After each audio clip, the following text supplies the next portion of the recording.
नमस्कार दोस्तों। तो दोस्तों अब जो है एजेक्टर पेज की बारी है। यहाँ पे आप होम स्क्रीन पे मोल्ड पेज हमने समझाया, अब नेक्स्ट चलते हैं एजेक्टर पेज पे। एजेक्टर पेज पे मैं आ गया। यहाँ पे आप देखोगे जो है एजेक्टर फॉरवर्ड की सेटिंग, यहाँ पे एजेक्टर फॉरवर्ड एजेक्टर बैकवर्ड है।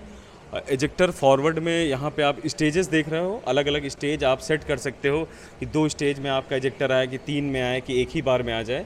वो चीज़ें आप यहाँ पे आराम से जाके यहाँ पे सेट कर सकते हो। 3 सेट करना हो 3 सेट कर लीजिए, 2 सेट करना हो तो 2 सेट कर लीजिए, बहुत आसानी से आप कर सकते हो। तो डिपेंड करता है आपके प्रोडक्ट पे किस हिसाब से आपको चलाना है। अब बात करते हैं यहाँ पे वेलोसिटी, फोर्स और वेलोसिटी में आपके एजेक्टर की स्पीड की बात हो रही है। फॉरवर्ड, यहाँ पे फॉरवर्ड है तो एजेक्टर जब आगे जाता है तो किस स्पीड में आपको आगे लेके जा रहे हो, किस फोर्स बार में है, बार का मतलब प्रेशर की बात हो रही है, तो कितने प्रेशर में आप लेके जा रहे हो। पोजीशन जो है ये आपका पोजीशन निर्धारित करेगा, किस पोजीशन में आपका कितना आगे जो है आप कितने मैक्सिमम पोजीशन तक जो है वो 125 जैसे सेट किया तो 125 तक एजेक्टर आपका आगे आएगा। तो यहाँ पे उस स्टेज पे जैसे 60 पे रहेगा पहली स्टेज, तो 60 पे 40 बार का जो है प्रेशर लगेगा, उसकी स्पीड 25 रहेगी। जब 125 तक पहुँचेगा 60 के आगे तो क्या होगा, 40 जो है आपका यहाँ पे भी जो है प्रेशर रहेगा और स्पीड जो इस सेटिंग के हिसाब से है आप अपने हिसाब से सेट करिए जिस हिसाब से आपका मोल्ड हो।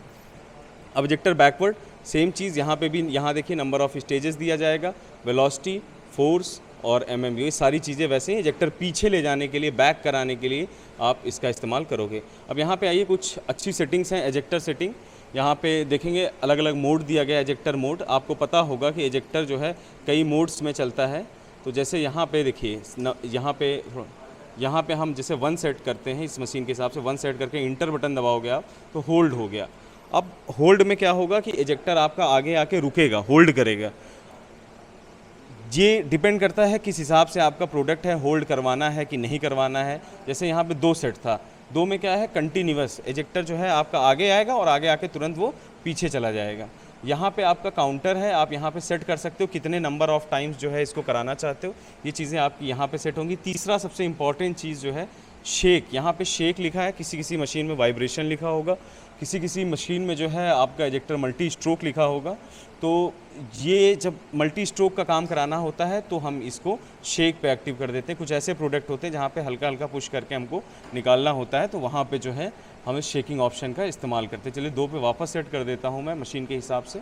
और यहाँ पे दोस्तों एयर वाल हैं, जब आप ऐसे मोल्ड चलाते हो जहाँ पे आपको एयर ब्लोअर की ज़रूरत होती है तो जिस हिसाब से आप वाल लगाते हो उस हिसाब से आप सेट कर देते हो। यहाँ पे आप जाके सारी सेटिंग्स को कर देते हो कि किस हिसाब से यहाँ पे अलग अलग फंक्शंस होंगे। जैसे 1 पे किया तो आफ्टर चार्जिंग, या 2 पे करोगे तो बिफोर चार्जिंग, इस हिसाब से आपकी मैनुअल में मेंशन होती हैं ये चीज़ें, तो आपको वहाँ से मिल जाएंगे। अभी हमने नहीं लगा रखा तो इसलिए हमने ऑफ़ कर दिया। यहाँ पे आप पोजीशन सेट करोगे, यहाँ डिले टाइमर होगा, ये ऑन का टाइम होगा कितनी देर तक आपका एयर वॉल चलेगा, ऑफ़ का टाइम होगा, और पल्स मतलब ये काउंट करेगा कितने बार आपका चला। तो ये बेसिक सेटिंग है। चलते हैं अब जो है अगले सेटअप पेज पे। सेटअप पेज पे क्या क्या चीज़ें हैं।